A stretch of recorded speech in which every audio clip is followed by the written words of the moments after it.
7 में, 7 में वाईफाई का प्रॉब्लम आए तो ये रहा वाईफाई आईसी, ये देखो वाईफाई आईसी को, अरे किधर गया आईफोन, कहाँ गया, ये रहा, ये देखो WLAN RF लिखा ना ऊपर ऊपर, ये वाईफाई आईसी है। अब देखो दो दो प्रॉब्लम आती है वाईफाई में आईफोन के अंदर, या वाईफाई वाला ऑप्शन हाइड है,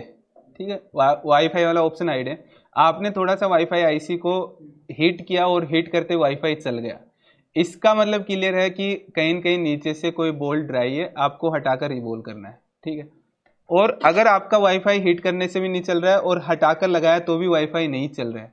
या फिर वाईफाई आईसी शॉर्टिंग है, तो अगर वाईफाई आईसी आपको रिप्लेस करनी है तो साथ में आपको क्या करना पड़ेगा, नेंड जो है, नेंड को निकालकर, नेंड में क्या था ऑप्शन हमारे पास में, वाईफाई अनलॉक का ऑप्शन, तो वाईफाई आईसी रिप्लेस करने से पहले आपको वाईफाई अनलॉक भी करना जरूरी है, ठीक है। तो वाईफाई अनलॉक करना पड़ेगा फिर आपको, तब जाकर वाईफाई आईसी वर्क करेगी, नहीं तो आप कोई भी वाईफाई आईसी लगाओ वर्क नहीं करेगी डायरेक्टली, तो वाईफाई को अनलॉक करना जरूरी है उस कंडीशन में।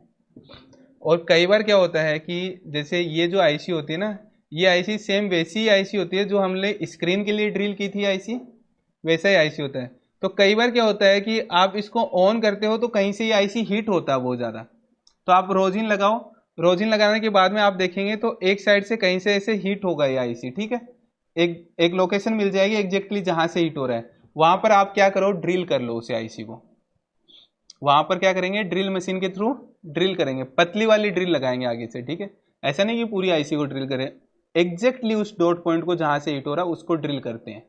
अभी उसको ड्रिल करके थोड़ा सा ड्रिल करने पर वहां पर एक कैपेसिटर निकलेगा, उस कैपेसिटर को निकाल दो, बस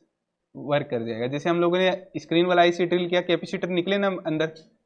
तो अगर मान लो कि वो आईसी भी शॉर्टिंग होती है तो वहां से हमें पता चलता है कि यहाँ से हीट हो रहा है, रोजिन लगाएंगे तो पता चलेगा ना कि इस लोकेशन से हीट हुआ है, उसी लोकेशन पर ड्रिल करो, 101% वहां पर कैपेसिटर होता है नीचे,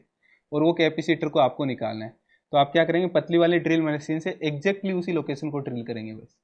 और जैसे कैपेसिटर आ जाए उस कैपेसिटर को तोड़कर बाहर निकाल दो बस, और फिर देखो वो आईसी वर्क करने लग जाएगी।